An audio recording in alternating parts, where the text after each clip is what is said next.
What's up mga kakudakers? It's me, Trixie, and welcome to my vlog! So for today's video mga kakudakers, no, ngayon lang ako nag-intro, pero samahan niyo ako sa video na to. Let's go! Kakudakers! Napakalalim na dito sa Barangay Gugo, napakataas ng high tide mga kakudakers. Tingnan niyo naman yung motor na nakasakay tayo. Mataas yan mga kakudakers ha. Ayan, kung tawagan ay, ano tawag sa ganitong tricycle? Ha? Tikling, ngayon. Yan, tikling kung tawagin. Kuya Trek, napakalakas oh. Pinasok pa niya yung motor niya. Halos yung motor namin nandun na sa nasa bungad na, nandun na sa mataas. Kasi nga mataas dito, malalim dito mga kakudakers dito.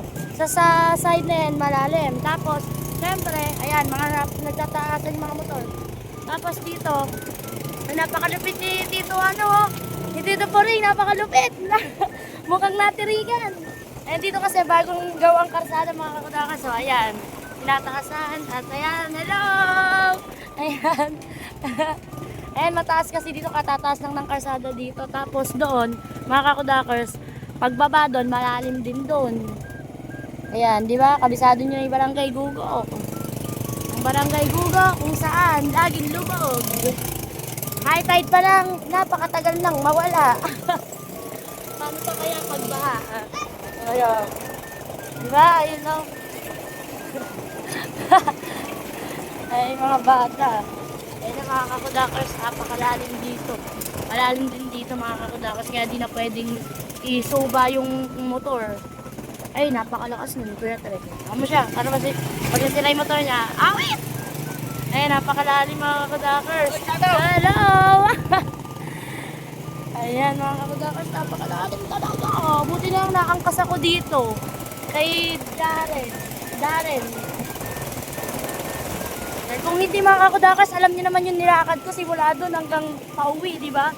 Napakalayo talaga ng lalakar natin. Ayan, ay mga magsisipasukan yata sila sa work.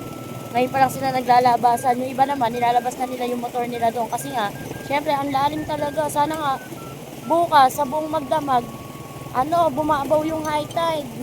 Dito kasi pag nag-high tide, napakatagal mga kakudakers, di katulad sa ibang lugar. Pag high tide, ayan, pag high tide sa ibang lugar mga kakudakers, tawag dito matulin lang ma-wash out yung tubig sa kanila, pero dito naklakan ng tagal, talagang naka-stuck. Ayan, naka-stuck talaga mga kakudakers. Ayan, hello! Ayan, di ba?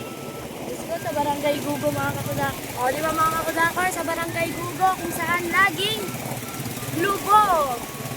Ayan, kung saan laging lubog ang Barangay Gugo. Kawawa naman yung mga taga-Barangay Gugo. So, di ba? Nakalalim na mga kakudakers ko. Buti na lang tayo talaga yung nasakay. Kung hindi, lalo tayong mapapagod. Pagod na tayo, lalo pa tayong pagod. So, ayan, mataas ko dito. Mataas ko yung part na to. Tapos dun sa may pababa sa amin, may tubig din. So sa terrace namin may tubig. O diba saan ka pa? Dito ka na sa Barangay Gugo. Kung saan, di nawawala ng tubig. Ayan mga kakudakers, no? Tapos dito may mga marites agad. Mga kakudakers, may marites agad dito. Ayan, thank you. Thank you very much. May marites agad! Ah! Ah! Ayan mga kakudakers, oh, may mga marites agad dito. Oh, hello. Oh, kuwari. Magbababad dyan. Magbababad na to. Ayan. Oo nga, fresh nga siya. Ayan. Ang sabi mo, pautahin mo muna ako. Dali na. Lang pautahin mo na ako. Hello. Ayan mga kakudakers, tingnan nyo oh. Hello, bebe. Ayan yung mga baby. Ayan mga kakudakers, tingnan nyo yung tubig, di ba? Ayan, hanggang doon na yan sa Purok 7, hanggang doon na yan mga kakudakers. Ayan, i-comment nyo sa akin kung gusto nyo pumunta doon. Comment nyo sa baba mga kakudakers, no? Kung gusto nyo gumawi tayo doon, kung hanggang saan yung tubig. Ayan, dito syempre, di yan yung sa amin. Talagang dyan, tingnan nyo naman, bamba na talaga. Diyos ko, ba't ba ganito ang Barangay Gugo? Bakit? Bakit ba ganito yung Barangay Gugo? Di na nawala ng tubig. High tide pa lang yan, pero hindi pa rin nawawala. Ano sabi mo? Ano? Magsashake-shake na. Ayan nga mga kakudakers. Meron tayong video ah. Videoan mo ako, Tangge. Ayan, Tita Tangge, shout out. Napaka-sexy mo naman. Ayan. Para siyang medyo rit. Medyo mo rit. Ayan nga mga kakudakers. Talaga nga naman ang baha dito sa Barangay Gugo. Kitang-kita niyo naman. So yun lang mga kakudakers. Thank you for watching. Bye!